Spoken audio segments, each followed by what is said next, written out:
आप यहाँ अतिथि हैं मगध नरेश, और मैं यहाँ स्वागत करता हूँ।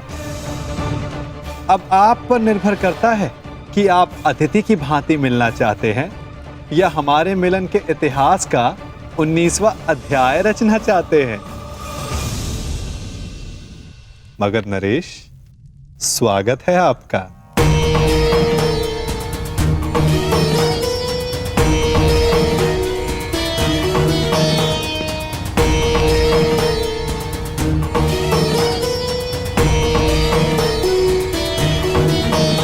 देख रहे हो मेरे होने वाले सम्राट, ये नटखट कैसे चटपट चटपट बोले जा रहा है? परंतु तुम घबराना नहीं, इस मायावी की माया को हरने के लिए ही मैं तुम्हारे साथ आया हूं। हाँ, अब तुम देखते रहो कैसे इस माखनचोर से तुम्हारा मामा उसकी वाणी चुराता है। वासुदेव,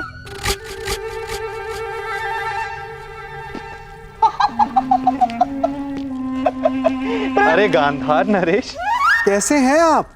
और ये क्या हाल बना लिया आपने अपना? मुझे आज भी स्मरण है, एक समय आप संपूर्ण आर्यव्रत के सबसे सुंदर, सबसे सुशोभित पुरुषों में से एक थे। और अब मुझे अपने नेत्रों पर विश्वास ही नहीं हो रहा।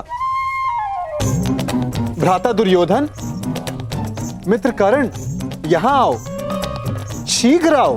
दुर्योधन, अब तुम ही बताओ, क्या मैं असत्य कह रहा हूं? एक समय था जब मामा श्री कितने आकर्षक दिखा करते थे। कमल समान नयन, हृष्ट पुष्ट शरीर, शीतल वाणी, मधुर मुस्कान। परंतु अब सब बदला सा लग रहा है। कभी कभी लगाई गई किसी अग्नि का ताप मनुष्य के मुख को झुलसा देता है।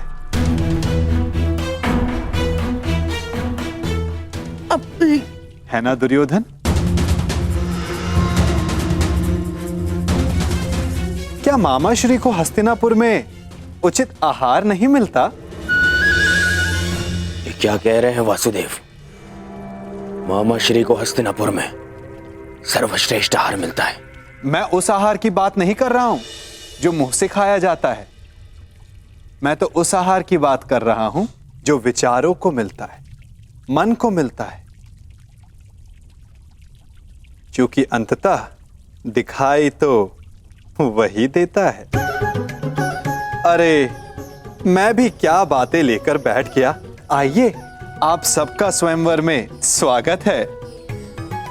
तुम्हारा भी मित्र कर्ण। वासु, प्रणिपात गांधार नरेश, आइए।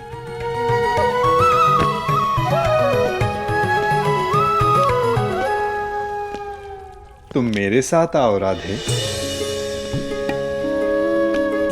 बहुत समय हो गया, सोचा तुमसे पूछ लूं कि सब कुशल मंगल है या नहीं।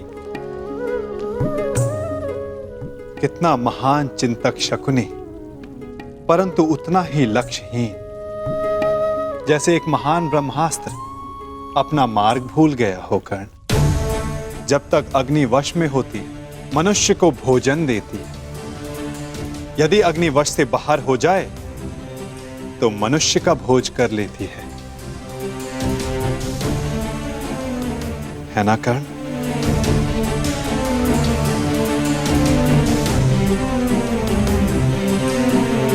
वासुदेव, क्या आप जानते थे कि वारणा व्रत में क्या हुआ? किस विषय में बात कर रहे हो कर्ण? उस भवन के विषय में जो दुर्योधन ने बनवाया, या उस भवन के विषय में जो अग्नि की भेंट चढ़ गया? यदि आप सब जानते थे तो आपने कुछ किया क्यों नहीं वासुदेव? नियति के समक्ष क्या वासुदेव और क्या कर्ण राधे, हम तो केवल प्रयास कर सकते हैं। सफल होना ना होना प्रारब्ध के हाथ में होता है। तुमने भी प्रयास किया ना? हाँ, प्रयास किया, परंतु ये शब्द बड़ा संहारक है मित्र। कहीं ऐसा तो नहीं कि तुम फिर से कोई वचन दे बैठे कर्ण? मैं वचन देता, मैं शोन की सौगंध खाता हूं कि मैं अपने मित्र को अकेला नहीं छोड़ूंगा।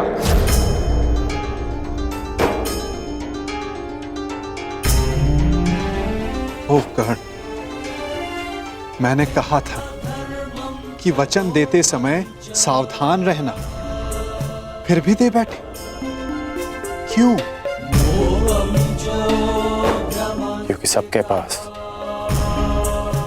वासुदेव जैसा मार्गदर्शक नहीं होता, और कुछ लोगों के पास तो शकुनी जैसे पथभ्रष्टक होते हैं। इसलिए मैंने अपने मित्र का साथ दिया और उसे वचन भी। यदि धनुष मध्य में से कच्चा हो तो धनुधर को घायल कर सकता है। योद्धा का खड़ग शत्रु के आक्रमण को रोक सकता है, परंतु समय के बवंडर को नहीं। कहीं ऐसा ना हो कि तुम एक असफल योद्धा सिद्ध हो जाओ कर्ण। योद्धा का धर्म युद्ध है, फिर वो उस युद्ध में सफल हो या असफल। और आप भूल रहे हैं वासुदेव कि मैंने पंख के स्थान पर पाषाण खंड होना चुना है। और मैंने क्या कहा था कि हमारा चयन ही हमारा भविष्य निर्धारित करता है कर्ण। स्मरण है? आपने मुझे यह स्मरण करवाने के लिए रोका है? नहीं, मैंने तुम्हें रोका है एक मंत्रणा देने के लिए कर्ण, कि स्वयंवर में तुम प्रतिभागी मत बनना। स्वयंवर में भाग लेने की मेरी कोई मंशा नहीं है। तो फिर मुझे वचन दो कि चाहे जो भी तुम स्वयंवर में भाग नहीं लोगे। आप ऐसा क्यों कह रहे हैं?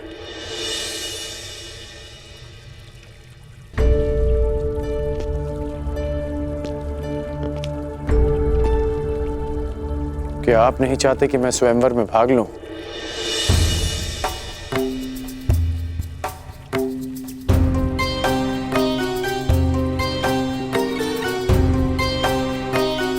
कहीं ऐसा तो नहीं कि स्वयंवर की परीक्षा का संबंध धनुर्विद्या से है? आपके मौन में आपकी सहमति दिख रही है वासुदेव।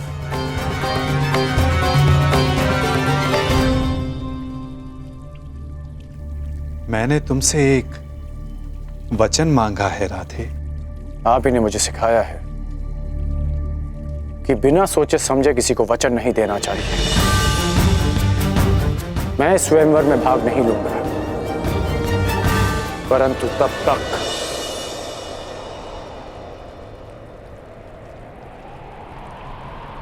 जब तक यह स्वयंवर न्यायपूर्वक चलेगा और मेरे मित्र दुर्योधन के साथ कोई अन्याय नहीं होगा। परंतु अन्याय हुआ तो ना मैं अपने धनुष को रोक पाऊंगा और ना ही मेरे बाण मौन रहेंगे।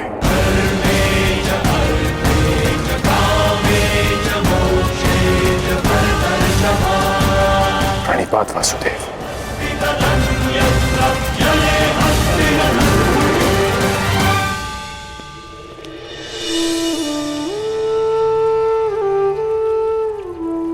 कदाचित तुमने ये विचार दुर्योधन को वचन देने से पूर्व किया होता तो भविष्य कुछ और होता मित्र।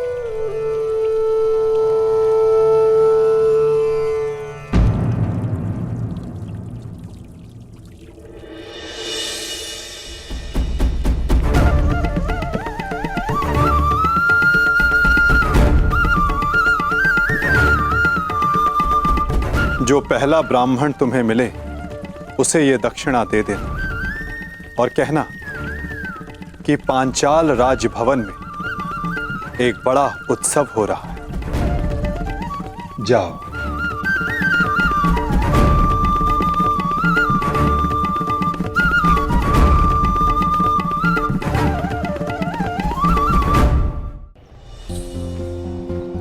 कहां से ढूंढूं ब्राह्मण? ये तो उनके भिक्षाटन का समय भी नहीं है। वो रहे ब्राह्मण।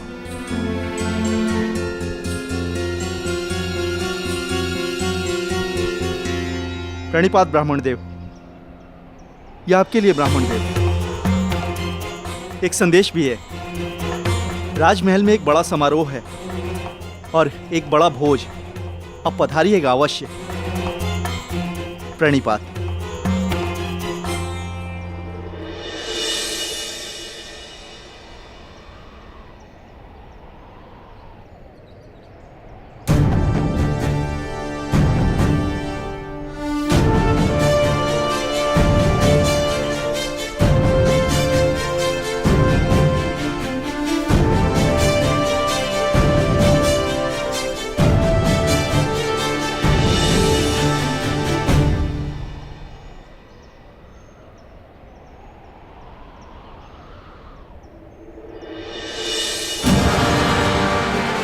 स्वर्ण मुद्रा हमारी आवश्यकता के अनुसार भिक्षा मिल गई अर्जुन। चलो अब घर चलें। परंतु भ्राताश्री, मुझे लगता है कि हमें राजप्रसाद चलना चाहिए। कदाचित कई माह तक की हमारी आवश्यकता पूर्ण हो जाए।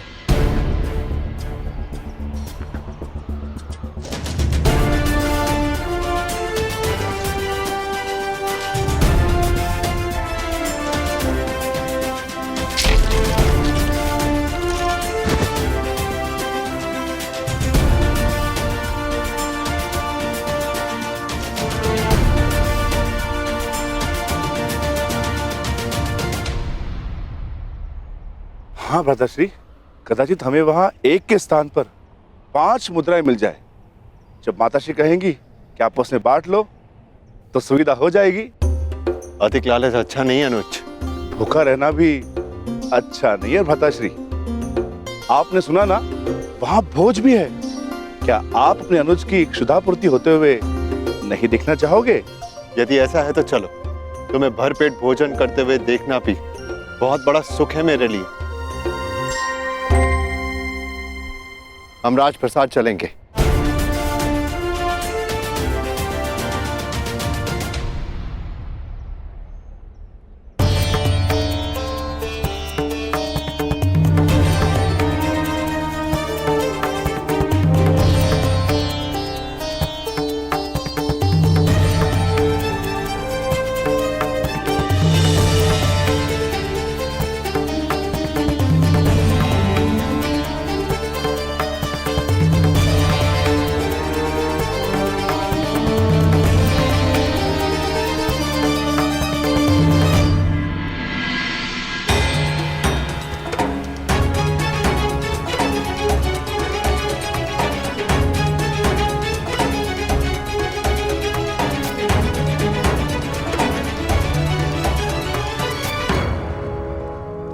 आमंत्रित अतिथियों का पांचाल में हार्दिक स्वागत।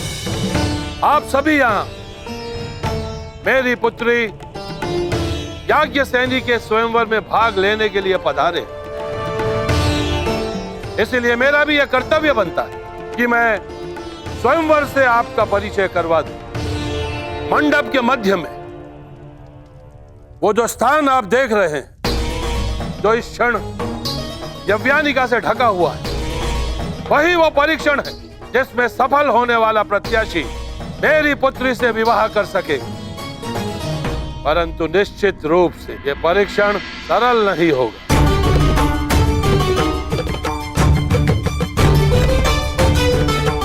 अब अधिक विलंब ना करते हुए मैं उसे बुलाता हूं जो इस स्वयंवर की स्वयंवरा है, जो पंचतत्व अग्नि से जन्मी है, याज्ञसेनी पांचाल की राजकुमारी द्रौपदी।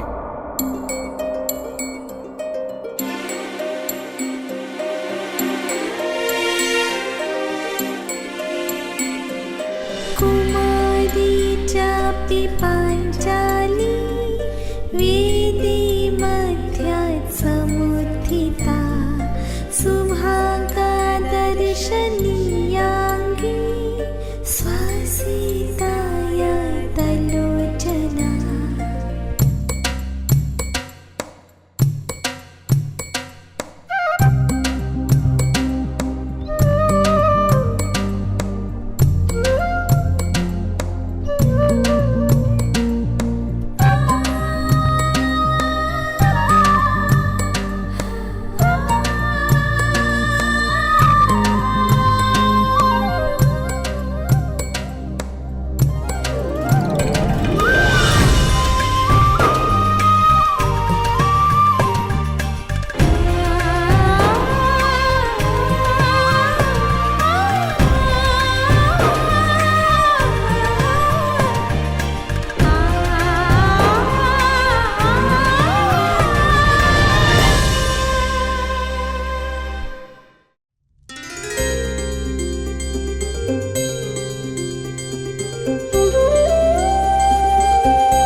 अब मैं वासुदेव कृष्ण से यह आग्रह करूंगा कि वो स्वयंवर में होने वाले अद्वितीय परीक्षण का परिचय प्रत्याशियों से करवाएं।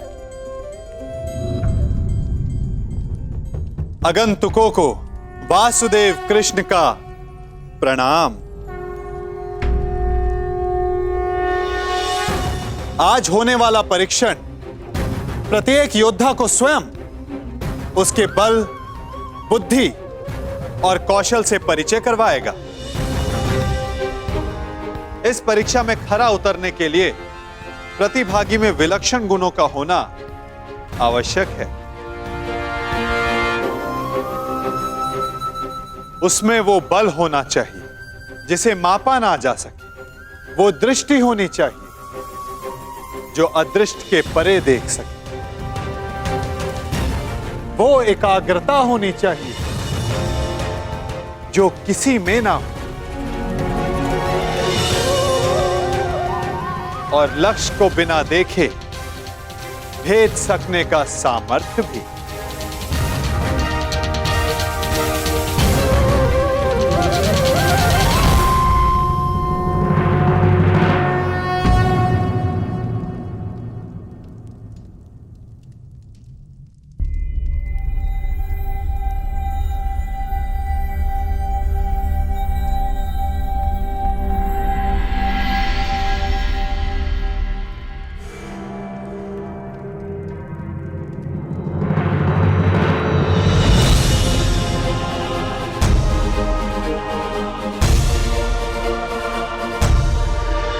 मुझे वचन दो कि चाहे जो भी हो, तुम स्वयंवर में भाग नहीं लोगे।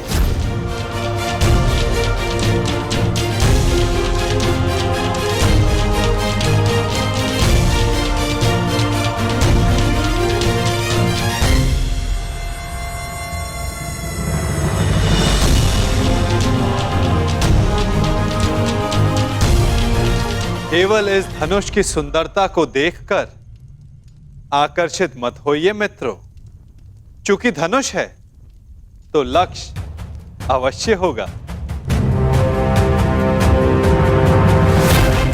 सोचिए, कहां होगा आपका लक्ष्य?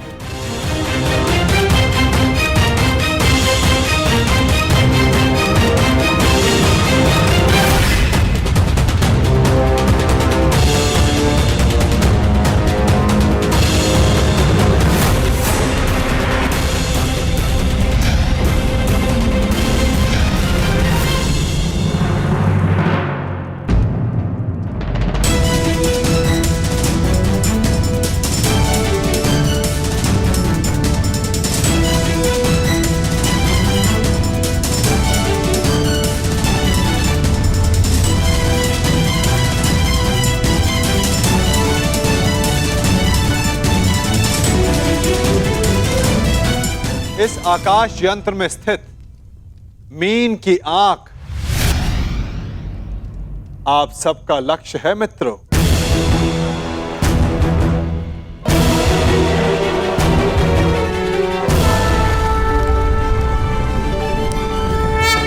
इस आकाश यंत्र में स्थित मीन की आंख आप सबका लक्ष्य है मित्रों। संसार के सर्वाधिक शूरवीर और बलशाली यहां उपस्थित हैं, परंतु प्रश्न यह है कि आप में से इस जल प्रतिबिंब को देखकर मीन की आंख का लक्ष्य कौन भेद सकेगा?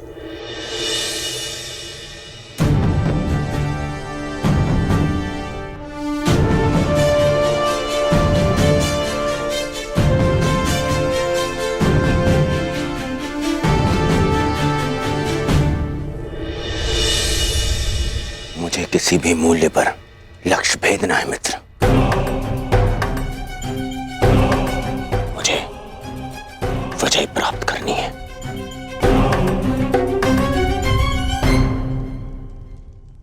अब मैं क्रम से वीरों का नाम पुकारकर उन्हें परीक्षण के लिए आमंत्रित करूंगा। सर्वप्रथम भद्रराज शल्य।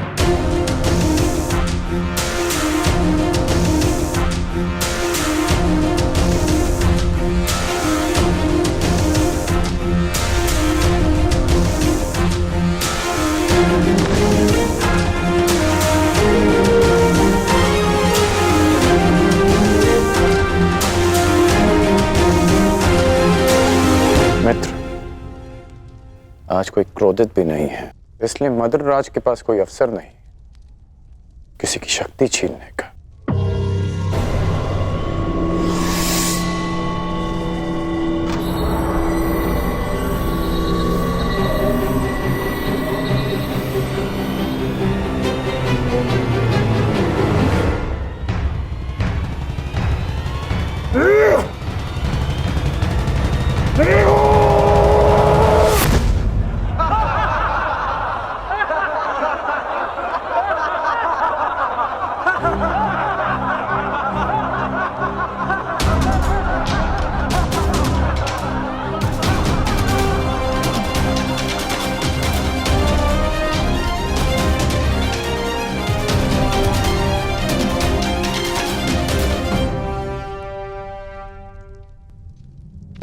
अगले प्रत्याशी काशीराज।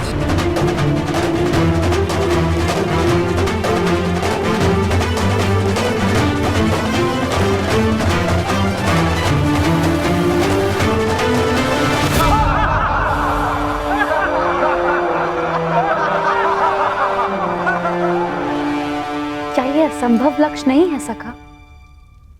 प्रतिबिंब देखकर आकाश यंत्र में घूमती मीन का नेत्र वेदन संसार में भला ये कौन कर सकता है? एक नहीं 3 पुरुष हैं सखी, जो ये लक्ष्य साध सकते हैं। और वो कौन है? धीर स्त्री का आभूषण होता है सखी। धैर्य रखो, प्रश्न उठा है तो उत्तर भी प्रस्तुत होगा। 3 पुरुष ये लक्ष्य साध सकते हैं सखी। इस सभा में 2 उपस्थित हैं और तीसरा प्रवेश करने वाला है।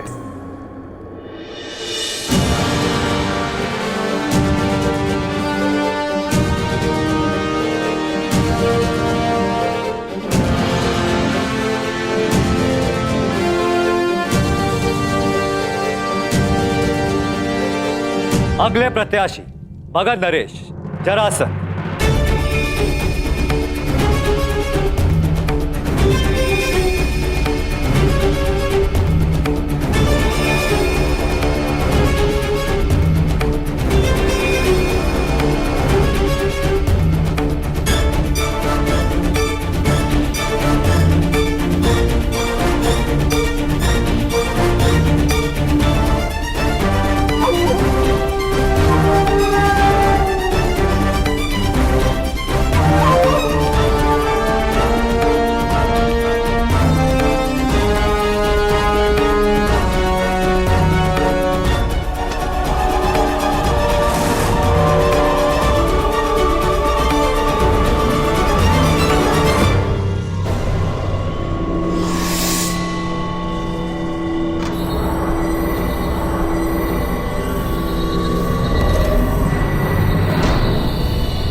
चलिए सखा, कम से कम ये विश्वास तो हुआ कि ये धनुष उठाया जा सकता है। वैसे सखा, क्या अर्जुन भी ये धनुष उठा सकते हैं?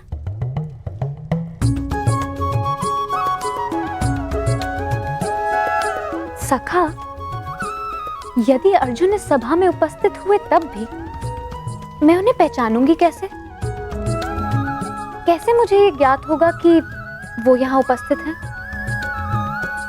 अर्जुन, परंतु सबका तो ये मानना है कि वो जीवित नहीं है।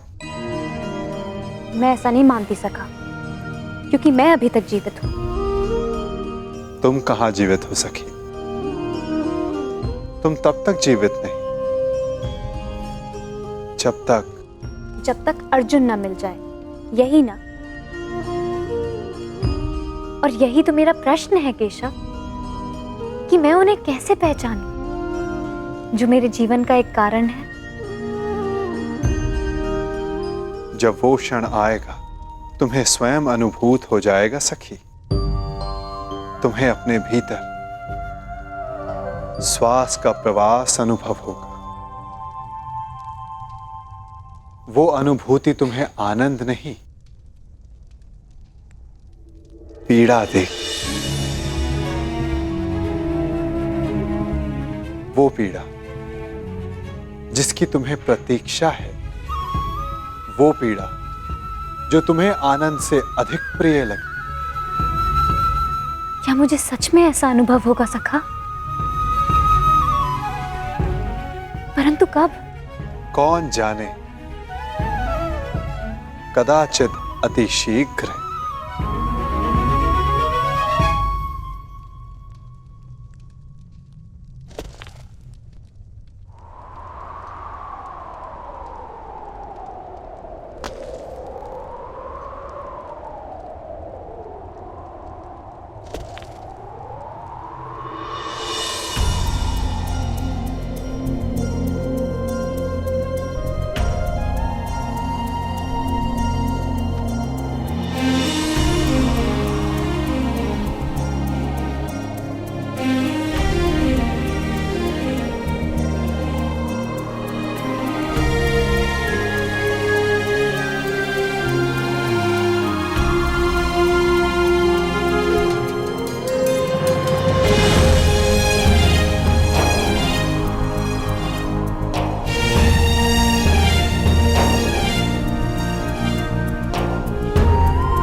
क्या हुआ?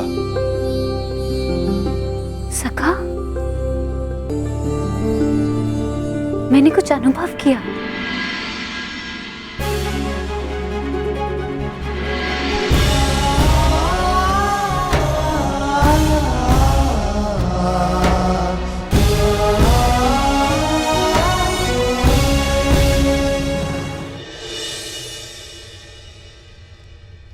यश भ्राता, वो कौन है जो मेरी ओर देख रहे हैं? जो राजकुमारी के समीप बैठे हैं, वो वासुदेव कृष्ण हैं, द्वारकाधीश। हमारे ममेरे भाई भी हैं, परंतु वो तुम्हें नहीं देख रहे। वो स्वयंवर में आए सारे प्रतिभागियों को देख रहे हैं। वो कमल नयन वाले हैं, इसीलिए सबको लगता है कि वो उन्हें ही देख रहे हैं, परंतु नहीं।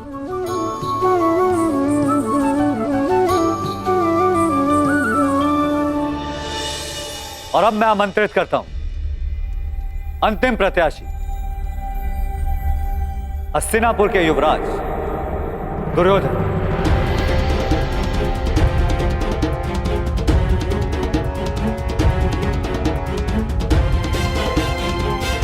अंतिम?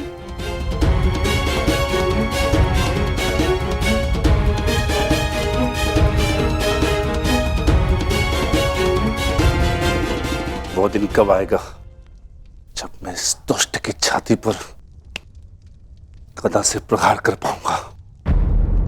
शांत, ये माता श्री की आज्ञा है, स्मरण रखना।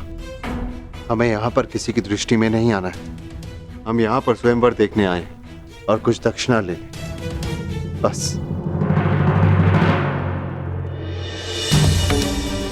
मित्र, मैं जानता हूं कि तुम ये धनुष उठा सकते हो, परंतु स्मरण रहे कि तुम अपने पांव के मध्य तनिक दूरी बनाए रखना, ताकि तुम धनुष का बोझ संभाल सको। धनुष का एक भाग भूमि पर रखना, ताकि प्रत्यंचा चढ़ाते समय धनुष तुम्हारे हाथ से छूटे ना।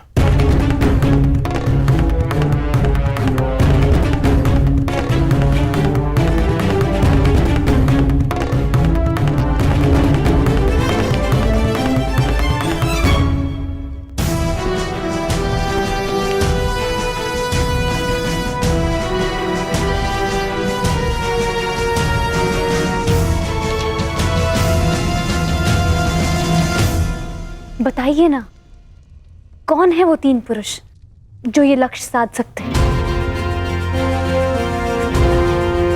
पहला मैं स्वयं, दूसरा पांडु पुत्र अर्जुन और तीसरा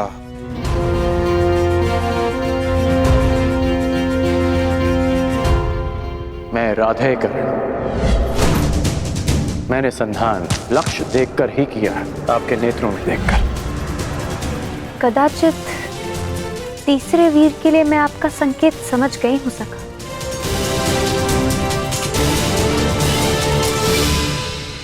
परंतु वो इस स्वयंवर में भाग नहीं ले रहा है। आशा यही है सखी, परंतु नियति क्या कहे कौन जाने।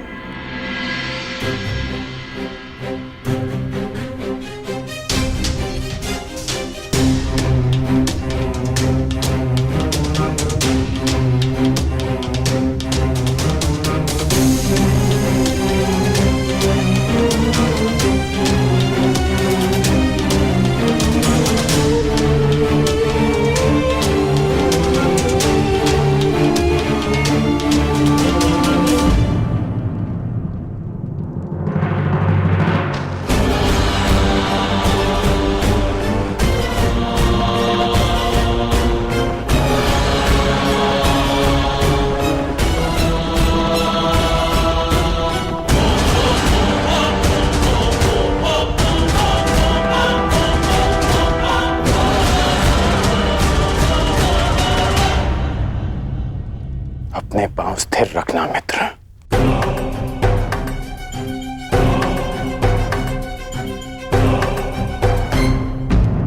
अब धनुष का एक भाग भूमि पर रखो।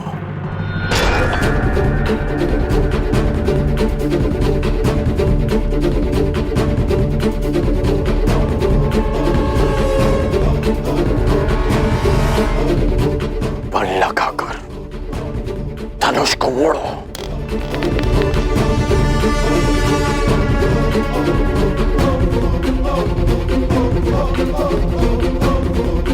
धैर्य रखना मित्र,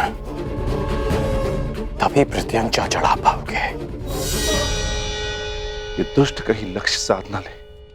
नहीं भ्राताश्री, उसकी पकड़ दुर्बल है और प्रत्यंचा तेलिए है, दुर्योधन के हाथ से फिसल जाएगी।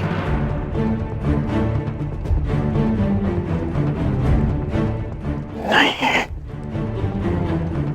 एकाग्रता बनाए रखो दुर्योधन। यदि ध्यान भटका तो प्रत्यंचा हाथ से छूट जाएगी।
बस क्या यही है संसार के सर्वश्रेष्ठ योद्धा? क्या इसी क्षमता के बल पर मेरी पुत्री का वरण करने आए थे आप लोग? प्रतीत होता है गुरुओं में अब वो क्षमता ही नहीं रही जो अपने शिष्यों को युद्ध कौशल सिखा सके।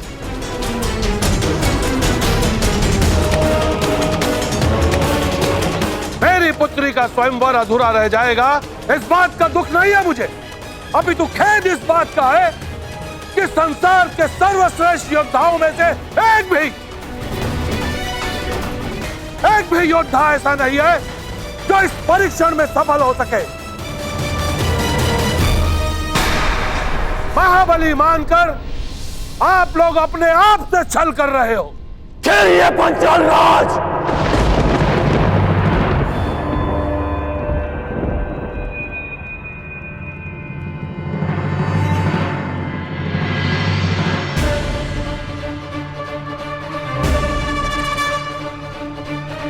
मैं स्वयंवर में भाग नहीं लूंगा, परंतु तब तक जब तक यह स्वयंवर न्यायपूर्वक चलेगा और मेरे मित्र दुर्योधन के साथ कोई अन्याय नहीं होगा। परंतु अन्याय हुआ तो ना मैं अपने धनुष को रोक पाऊंगा और ना ही मेरे बाण मौन रहेंगे।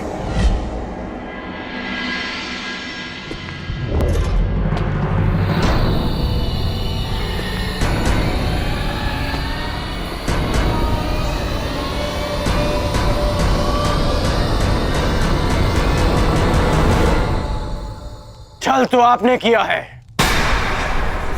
यदि आपको अपनी पुत्री के लिए एक धनुर्धारी चाहिए था तो शेष योद्धाओं को यहां बुलाकर अपमानित करने का छल क्यों किया आपने?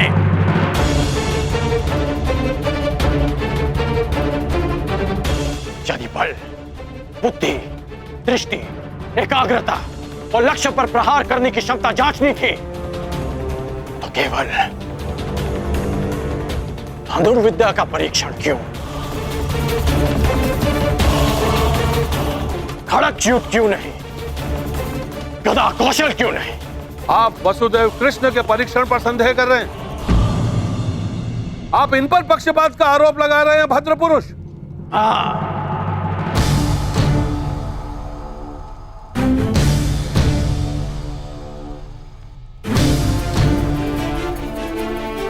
क्योंकि यह पक्षपात है। यदि यह गदा कौशल का परीक्षण होता तो मेरे मित्र युवराज दुर्योधन यहां उपस्थित सभी योद्धाओं को पराजित कर देते, परंतु नहीं, आपने यह परीक्षण एक पक्षीय रखा और उस पर आप महान गुरुओं की शिक्षा दीक्षा का अपमान कर रहे हैं। तो पांचाल राज, आपको आपकी ललकार का उत्तर अवश्य मिलेगा। एक शिष्य अपने गुरु के मान के लिए आपकी ललकार स्वीकार करता है।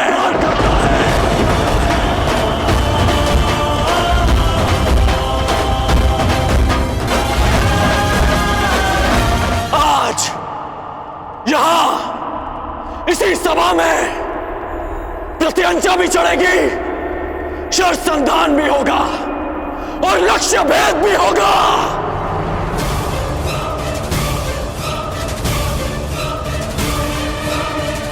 मैं परशुराम शिष्य राधेकर्ण ये लक्ष्य भेद स्वयं करूंगा।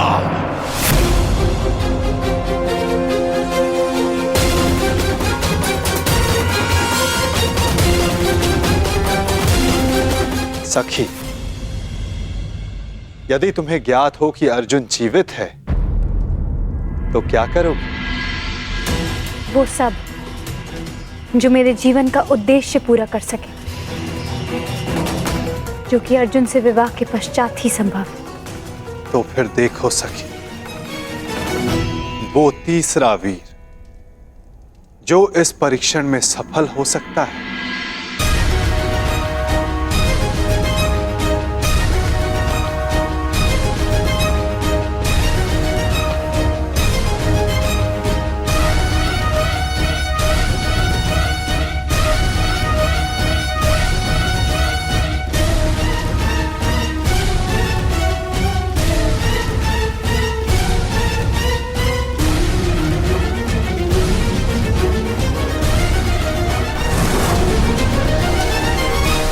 यदि कर्ण ने लक्ष्य संधान कर दिया सखी, तो तुम अपने जन्म का प्रयोजन सिद्ध नहीं कर पाओगे।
अद्भुत, अद्भुत कर्ण।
जो मैं कह रहा हूं उसका तात्पर्य समझ रही हो ना सखी?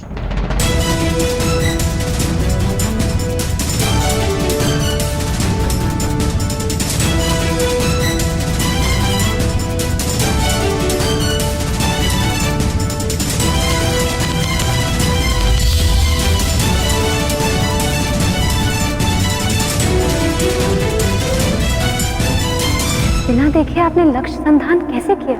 आपके नेत्रों में देखकर।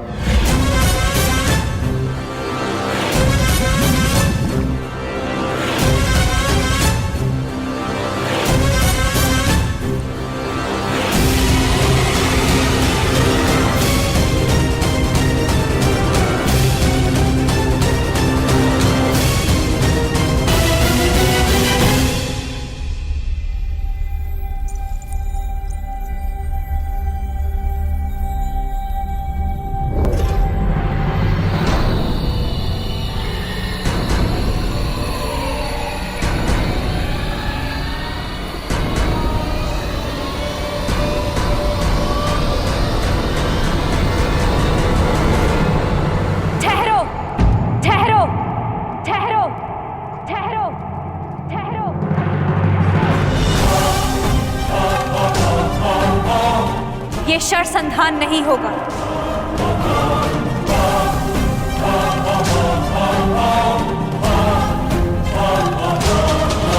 परंतु क्यों?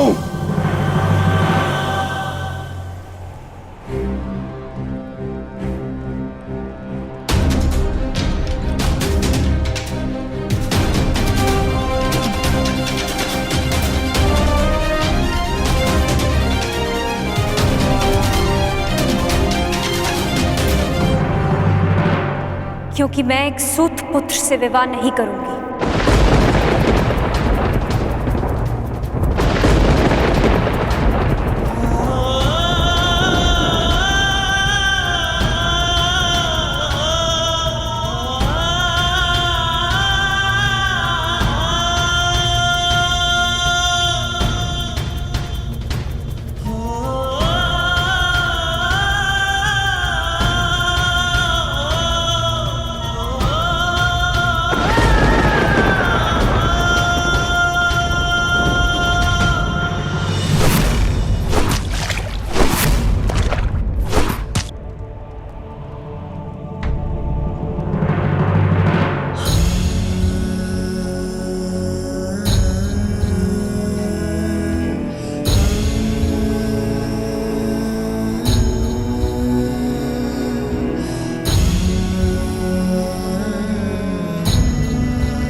मनुष्य का जन्म महत्वपूर्ण नहीं, यदि कुछ महत्वपूर्ण है तो उसके कर्म। कर्म शब्दों से अधिक श्रेष्ठ माध्यम है मनुष्य और उसकी योग्यता के परिचय का।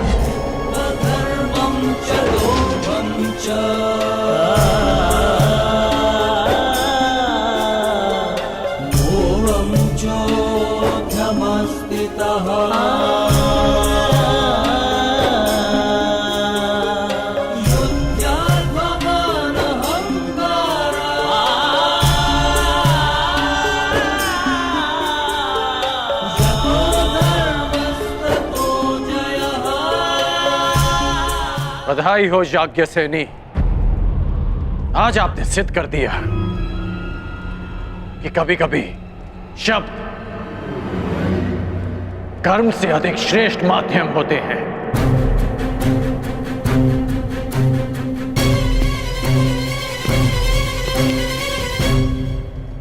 व्यतीत ना होकर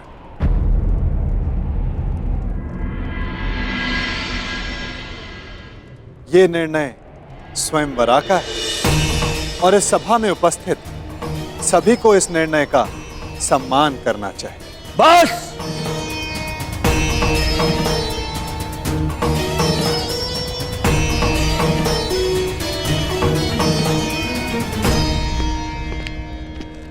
बस पांचाल नरेश, बस! ये कैसा खेल है? आप अपनी पुत्री का विवाह करवाना चाहते भी थे या नहीं?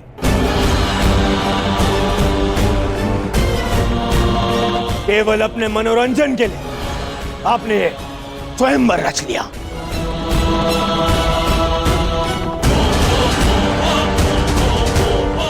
आपने आर्यव्रत के बड़े बड़े शूरवीरों को यहां आमंत्रित किया। किसी को ज्ञात भी नहीं था कि परीक्षण में होने क्या वाला है। फिर एक विचित्र सी शर्त रख दी आपने स्वयंवर की, और जब अंगराज इस परीक्षण में सफल होने वाले थे तो आपकी पुत्री द्रौपदी ने इन्हें रोक दिया।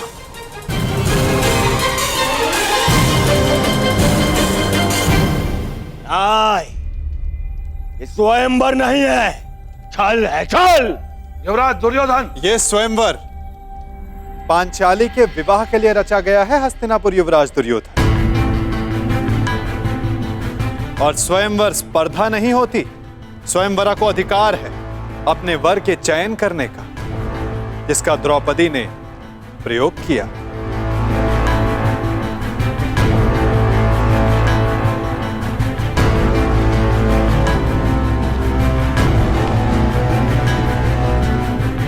और रही बात छल की राजकुमार दुर्योधन, तो छल किसने किया, कहां किया, कब किया, उस विषय में कदाचित आप इस भरी सभा में बात नहीं करना चाहेंगे, है ना युवराज दुर्योधन?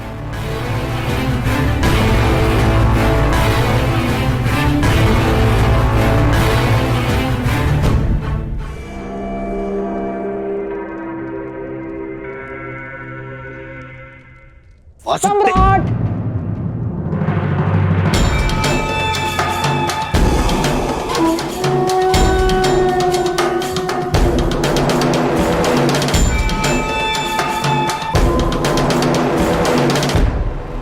मैं यहां उपस्थित सभी राजवंशियों की ओर से कुमारी द्रौपदी के निर्णय का समर्थन करता हूं।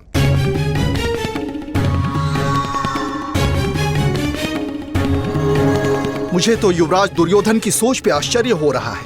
राजकुल से होकर भी ये उन्होंने सोच कैसे लिया कि पांचाल नरेश अपनी पुत्री का विवाह एक सूत पुत्र से करेंगे। सावधान मंत्री नरेश। सावधान तो आपको रहना था। आप कर्ण को इस सभा में लाने की भूल कैसे कर बैठे? जाइए अंगराज कर्ण, जाइए, जाके अपने अश्वों की राज संभालें। यह क्षत्रियों का स्वयंवर है, जाइए।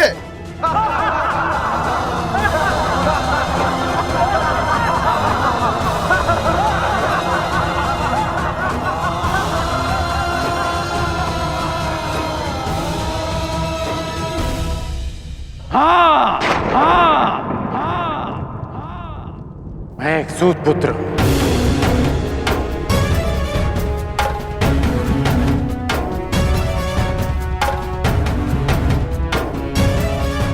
और मुझे गर्व है कि स्वयं को क्षत्रिय समझने का अभिमान करने वाले महारथियों का मार्गदर्शन एक सूत ही करता है। पथ निर्धारित करने वालों को यह नहीं भूलना चाहिए जो खड्ग और गदा हाथ में लेकर वो वीर होने का दम भरते हैं, उसे कोई क्षत्रिय नहीं एक लोहार बनाता है।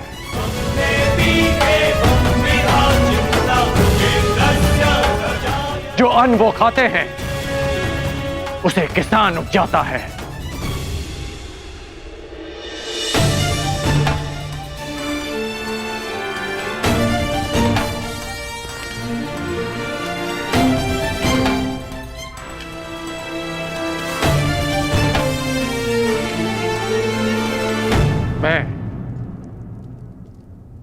मेरा उपहास उड़ाने वालों से व्यथित नहीं हूं,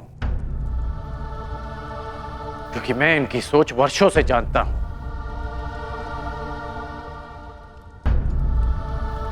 मैं आपसे निराश हूं, क्योंकि मुझे लगा कि आपकी सोच इनसे भिन्न है।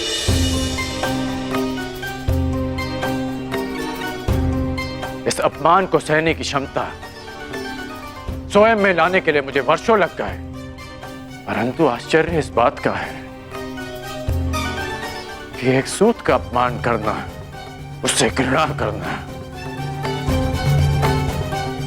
कुछ दिन पहले जन्मी पांचाली इतना शीघ्र सीख गई, कैसे?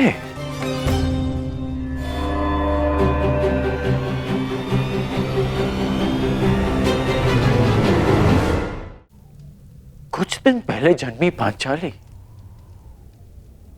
इतना शीघ्र सीख गई, कैसे?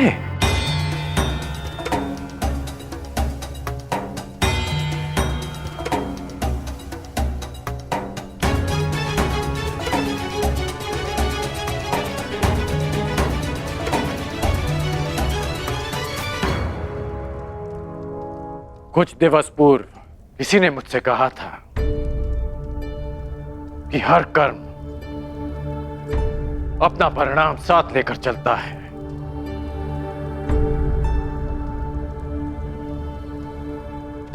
तो सुनिए याज्ञसेनी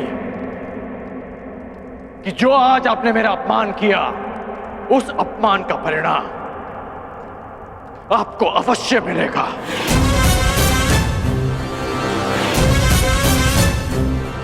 इस कर्म का फल आप अवश्य भोगेंगे।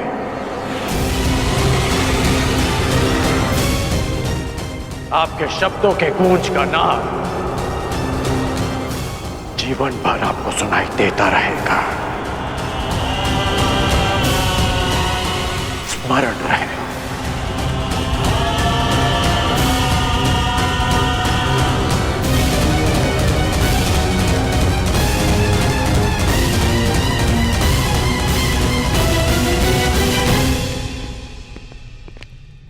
क्षत्रिय वीरों की सूची पूर्ण हुई पांचाल नरेश।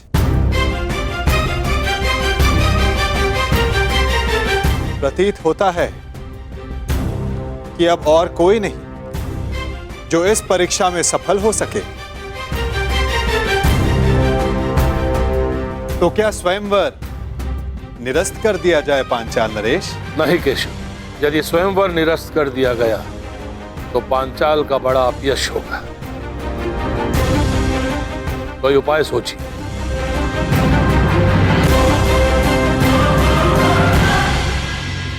शांत हो जाओ मेरे होने वाले सम्राट। देखो कर्ण, इस स्थिति में केवल एक ही उपाय है।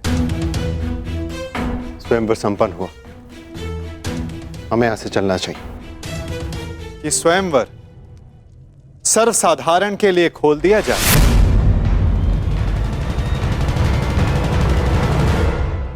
किसी को भी लक्ष्य भेद करने का अधिकार और अवसर दिया जाए।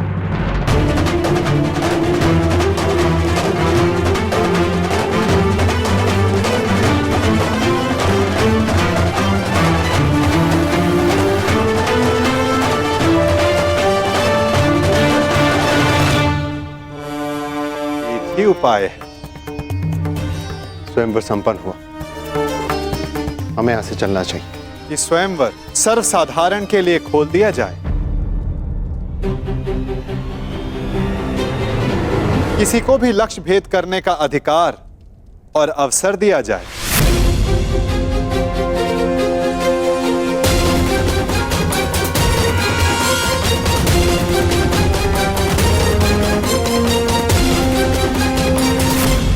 लो मेरे होने वाले सम्राट, अब स्वयंवर तो सबके लिए खुल गया है।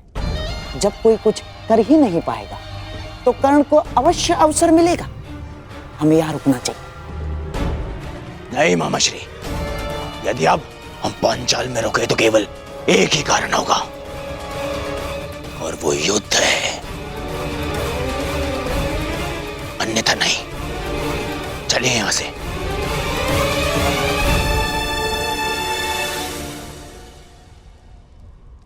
अब तो स्वयंवर सबके लिए खुला है, फिर भी कोई समक्ष नहीं आ रहा। क्या मेरी पुकार योद्धाओं तक नहीं पहुंच पा रही?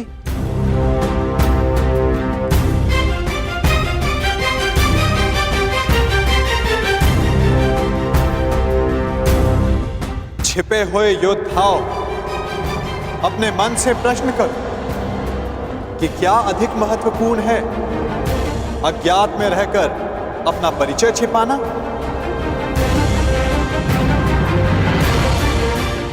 पराक्रम से अपना अधिकार पाना, अपनी श्रेष्ठता सिद्ध करना? क्या कोई योद्धा नहीं जो ये लक्ष्य साध सके? क्या किसी की भुजाओं में बल नहीं? यदि है तो मैं उसका आवाहन करता हूं। अर्जुन, आगे बढ़ो।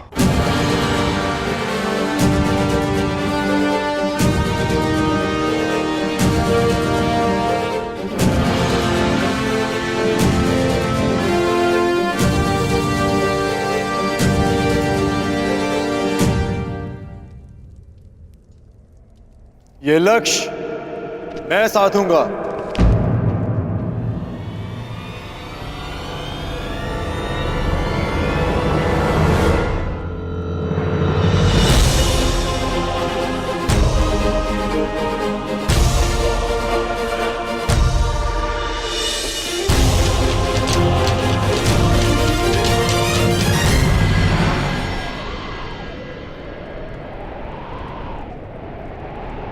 जब वो क्षण आएगा तुम्हें स्वयं अनुभूत हो जाएगा सखी।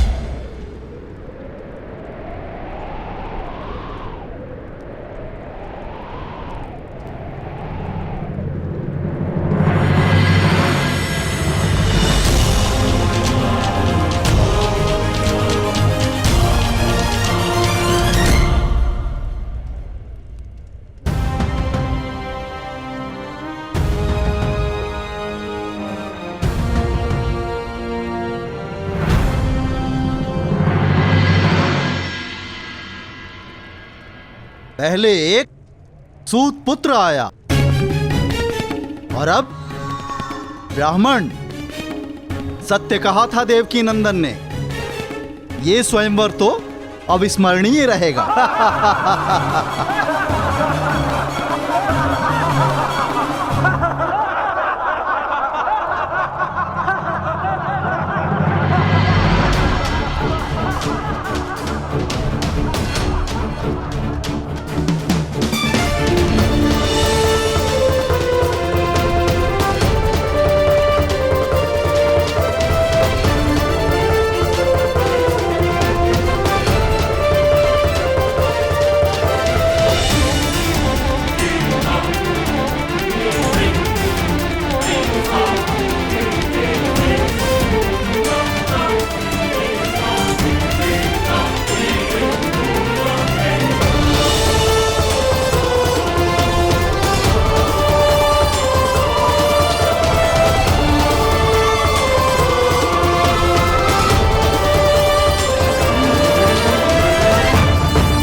पांचाल नरेश,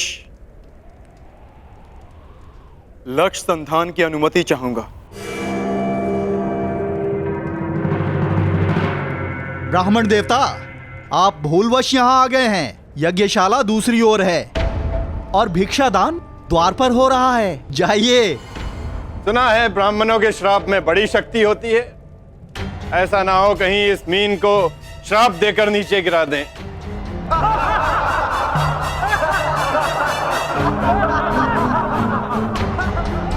ब्राह्मण युवक, क्या तुम विवेक से यह निर्णय ले रहे हो? कदाचित तुम्हारी शिक्षा दीक्षा पालन पोषण इस परीक्षा के अनुरूप नहीं है। यहां उपस्थित सारे योद्धाओं का परिणाम तो तुम देख ही चुके हो।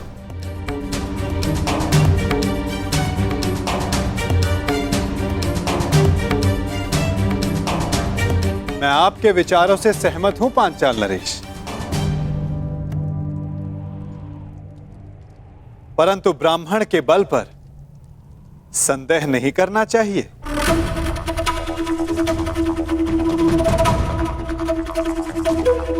मानसिक दृष्टा शारीरिक बल से अधिक प्रभावी होती है।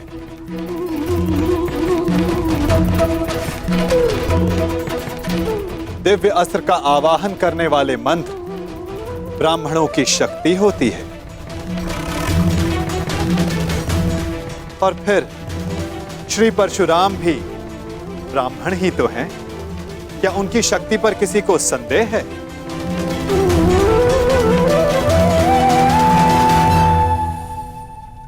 वासुदेव,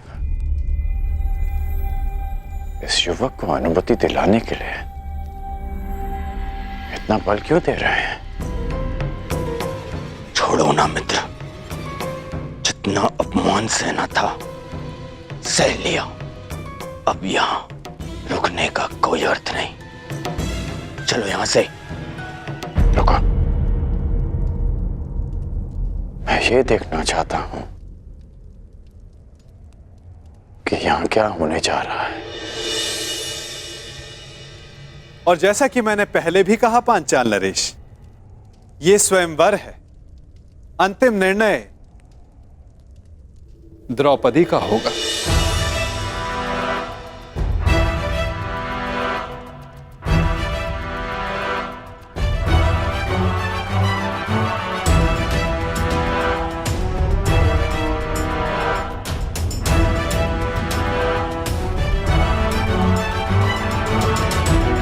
याज्ञसेनी, क्या तुम इस ब्राह्मण युवक को अपना कौशल सिद्ध करने का अवसर देना चाहोगी?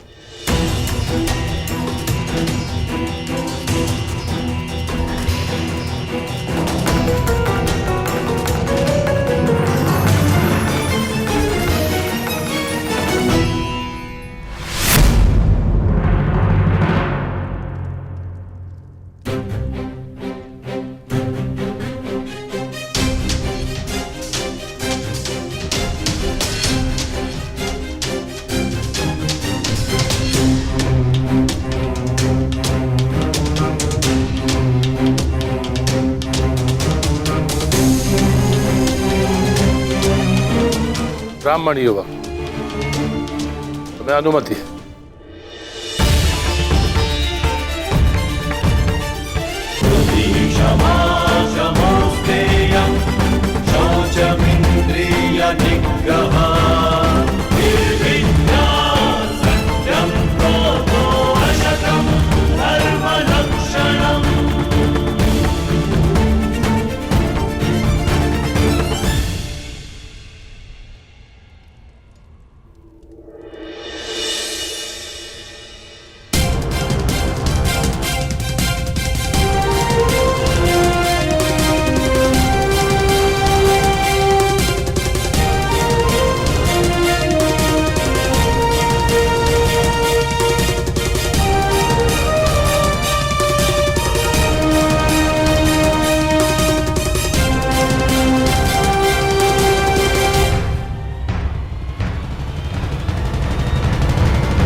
और आश्चर्य, ये कैसे संभव?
ये लक्ष्य भेद कर पाएगा? अवश्य मित्र। संधान सर्वथा उत्तम था।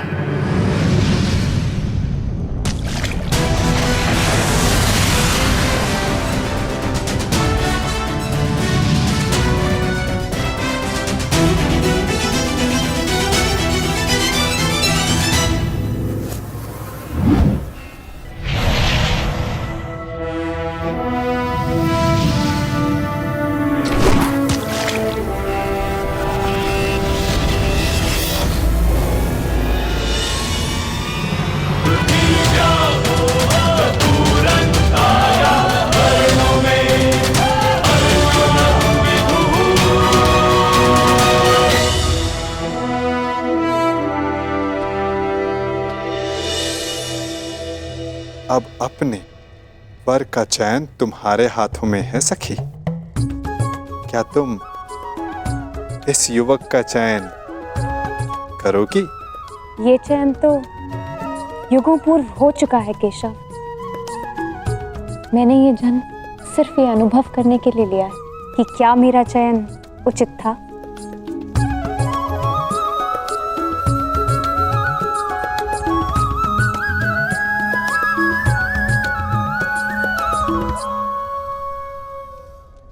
एक साधारण ब्राह्मण ने लक्ष्य भेद कर कैसे लिया? जो तुम्हारे सामने खड़ा है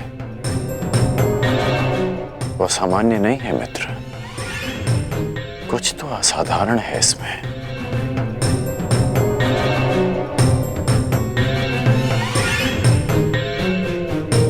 जो मैं अनुभव कर रहा हूं वो असंभव से भी परे है।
यदि अग्नि कुंड को ढक दिया जाए तब भी उसका ताप बाहर तक अनुभव होता है ब्राह्मण युवक।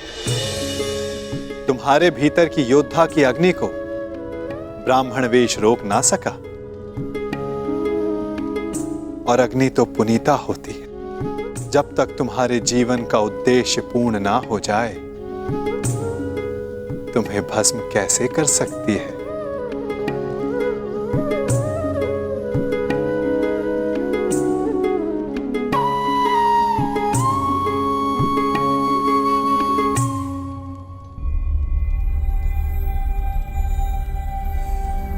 इतने विरोधियों के मध्य से स्वयंवरा को ले जाने का अनुभव मेरा भी रहा है। उस अनुभव के आधार पर तुम्हारे लिए एक सुझाव है। यहां से शीघ्र चले जाओ।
क्या सोच रहे हो मित्रों?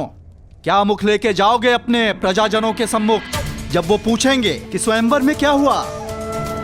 तो ये गाथा बताओगे कि हम महाबली एक धनुष तक ना उठा सके और हमारी नाक के नीचे से भिक्षा पे जीवन व्यतीत करने वाला एक ब्राह्मण पांचाली को लेके चला गया। अगर पांचाली हमारी न हुई तो किसी की नहीं होगी। हम उस ब्राह्मण का वध कर देंगे। मुझे अनुभव हो रहा है कि शीघ्र ही यहाँ कुछ अशुभ घटित होने वाला है। अशुभ तो घटित हो चुका है मित्र। एक साधारण ब्राह्मण हम क्षत्रियों के माथे पे कलंक लगा गया और मैं ऐसा नहीं होने दे सकता, कदापि नहीं। मित्र, कुछ अनुचित मत कर बैठना। स्मरण रहे कि इस ब्राह्मण युवक ने परीक्षा में सफल होकर द्रौपदी का वर्ण किया। कैसे भूल जाऊं अपना अपमान, हस्तिनापुर का अपमान, तुम्हारा अपमान। चलो क्षत्रिय वीरों, हो तो अपने माथे का कलंक। चलो।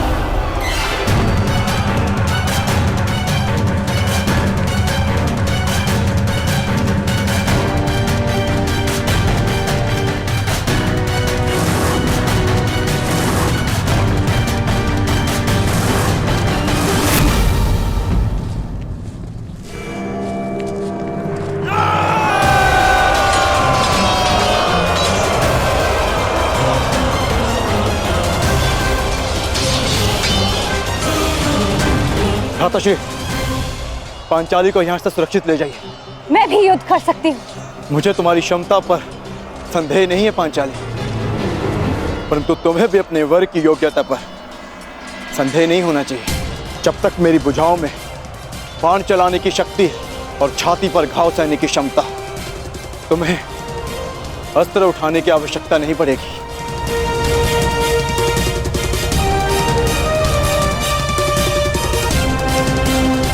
अंगराज, नियति सबको दूसरा अवसर नहीं देती,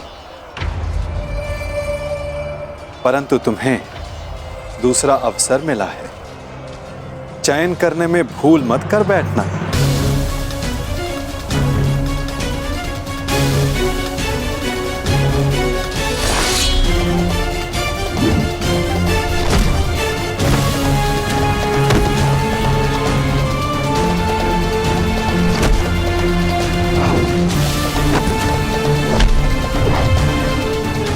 कर्ण, योद्धा का मन सदा युद्ध करने को ललायित रहता है, परंतु जैसे मैंने जरासंध से कहा था कि योद्धा वही होता है जो जब तक हो सके युद्ध को टाले।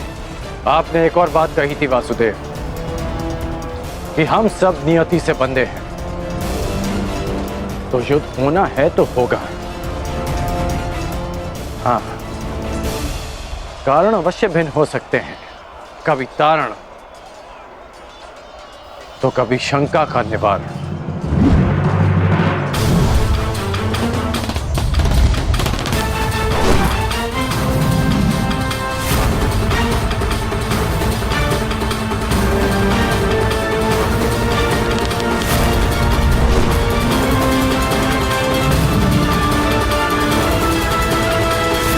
कैसी शंका अंगराज?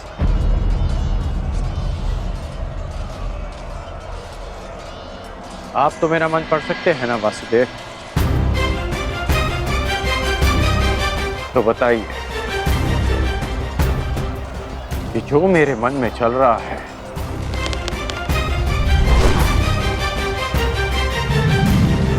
क्या वो सत्य है?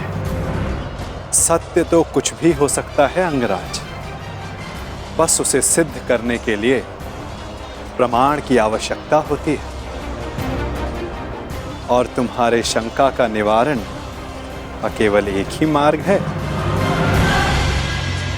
तो प्रमाण के लिए ही युद्ध होगा। जिस प्रकार हर मनुष्य एक दूसरे से भिन्न होता है, उसी प्रकार हर धनुर्धारी के बाणों की चाल भी एक दूसरे से भिन्न होती है। हम सब नियति से बंधे हैं। युद्ध होना है तो होगा। हाँ, कारण अवश्य भिन्न हो सकता है, कभी तारण, कभी शंका का निवारण।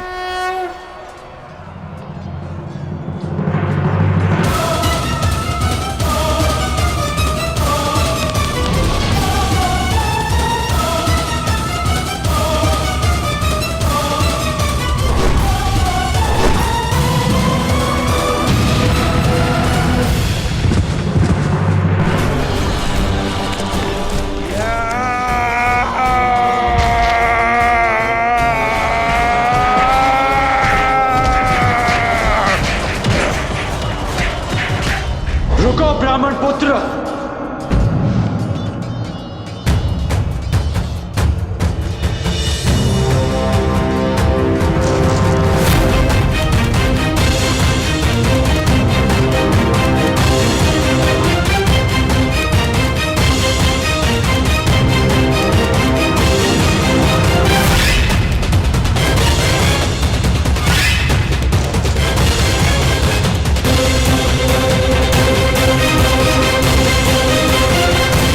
स्वागत है अंगराज कर्ण, स्वागत है।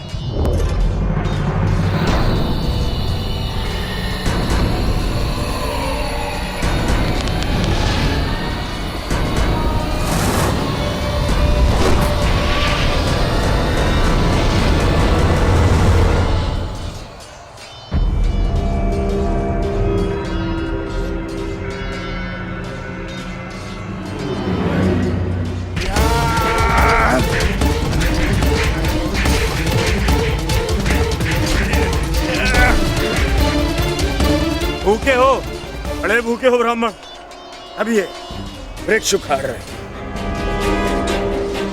अरे हाँ, तुम्हें देखकर मुझे एक मूर्ख का स्मरण होता है। वो भी भोजन के लिए सदैव व्याकुल रहता था। अरे महाकाय ब्राह्मण, बालकों पर क्यों प्रहार कर रहे? आओ, मुझ पर प्रहार कर, आओ। इसी अवसर की मैं कब से प्रतीक्षा कर रहा था।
अद्भुत।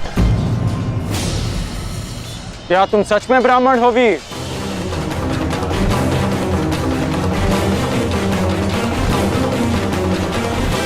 क्या तुम सच में ब्राह्मण हो वीर? सोच लो, कभी कभी असत्य वचन का बहुत भारी मूल्य चुकाना पड़ सकता है। अंगराज, युद्ध में वाणी से नहीं,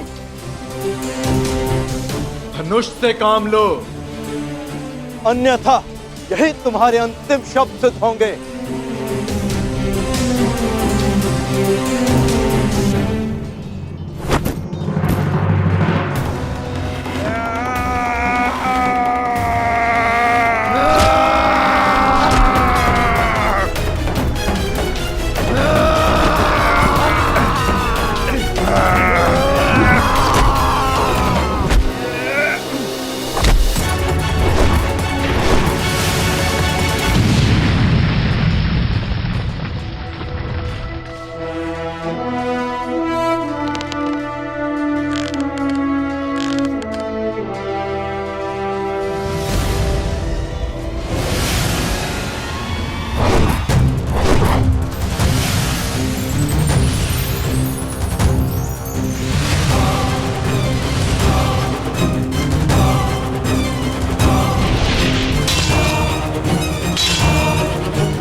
केवल एक ही योद्धा है जो इतना चपल है, अर्जुन।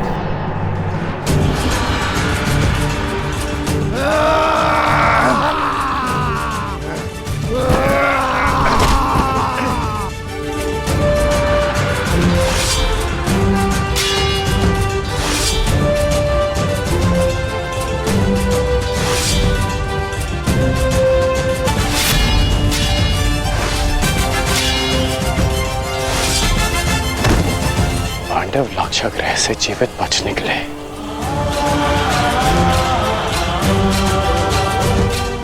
अर्थात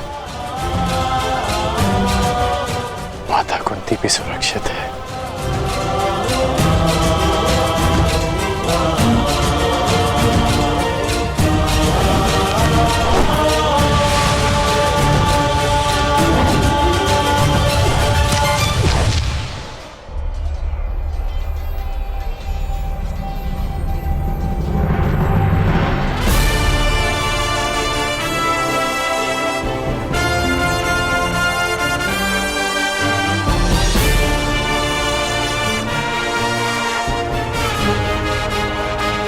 मैं समझ गया हूं कि तुम एक महान योद्धा हो ब्राह्मण, और मैं ये भी जानता हूं कि तुम्हें इस युद्ध की आकांक्षा स्वयंवर में विजय की आकांक्षा से भी कहीं अधिक है। और आकांक्षा मेरी भी यही है कि ऐसे ही एक वीर से अपना अधूरा द्वंद्व पूर्ण करूं। परंतु वो अधूरा द्वंद्व युद्ध भूमि में पूर्ण होगा, किसी अभिमानी के स्वयंवर में नहीं। शंका का निवारण हो गया। अब इस युद्ध का कोई कारण शेष नहीं। मैं तुम्हारे उज्जवल भविष्य की कामना करते हुए इस युद्ध को यहीं समाप्त करता हूं। जाओ ब्राह्मण पुत्र, तुम्हारी माता तुम्हारी प्रतीक्षा कर रही हूं।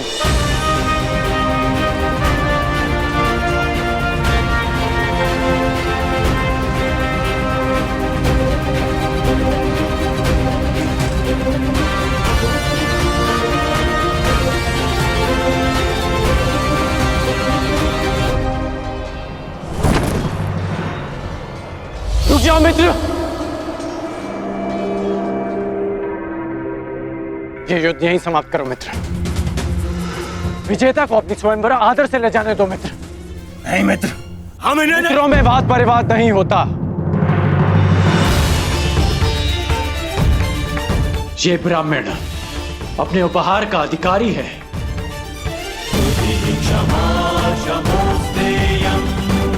जाने दो इसे।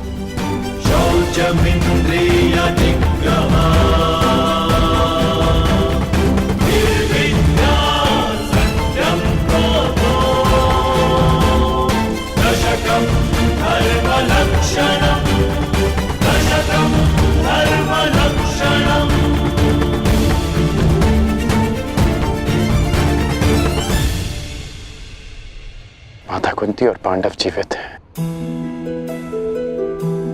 मेरे मन से एक बोझ उतर गया। अन्यथा लाक्षागृह की वो अग्नि मेरे मन को सदैव जलाती रहती।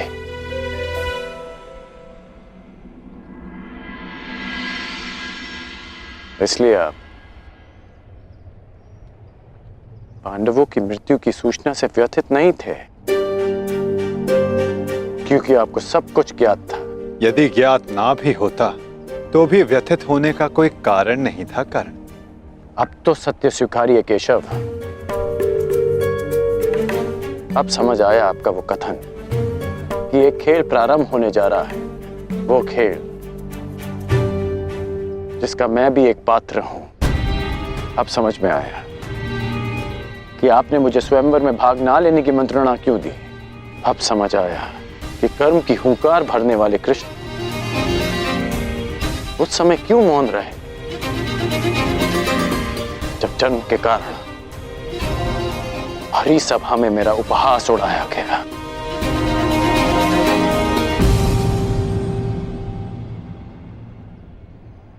अर्जुन के लिए ही ना नटवर।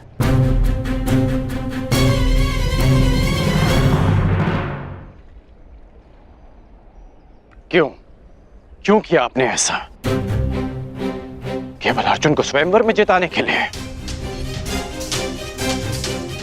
इसलिए आपने ऐसी परीक्षा रखी जो अर्जुन के पक्ष में हो, ताकि वो पांचाली का भंग कर सके। अर्जुन के लिए इतना झुकाव क्यों? उसके लिए मेरा अपमान क्यों? इतना बड़ा खेल क्यों? इतना पक्षपात क्यों? क्यों वासुदेव? क्या तुम ये कह रहे हो कि मैं पक्षपाती हूं मित्र? क्यों? क्या आप नहीं हैं? नहीं कर्ण, मैं अर्जुन के उतना ही पक्ष में हूं जितना तुम्हारे पक्ष में। सत्य कहूं तो मैं सबके पक्ष में हूं और किसी के पक्ष में भी नहीं। ये तो कर्ता पर निर्भर करता है कि वो कौन सा पक्ष चुनता है मित्र। आप कुछ भी कहें, परंतु मुझे ज्ञात है कि ये खेल आप ही ने रचा है। ठीक है, यदि तुम ऐसा मानते हो तो क्या ये नहीं जानना चाहोगे कि मैंने ये सब कैसे किया? नहीं, मैं केवल ये जानना चाहूंगा कि आपने ये क्यों किया। प्रश्न बड़ा विकट है कर्ण। यदि विस्तार से इसका उत्तर दिया तो सुनने में तुम्हारा जीवन छोटा पड़ जाएगा, परंतु तुम्हारे शंका के निवारण के लिए मैं ऐसे संक्षिप्त में बताता हूं।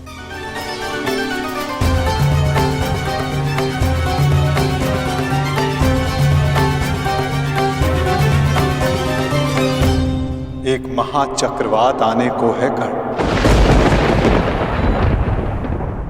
ऐसा विकराल चक्रवात जिससे कोई भी सुरक्षित नहीं रह पाएगा।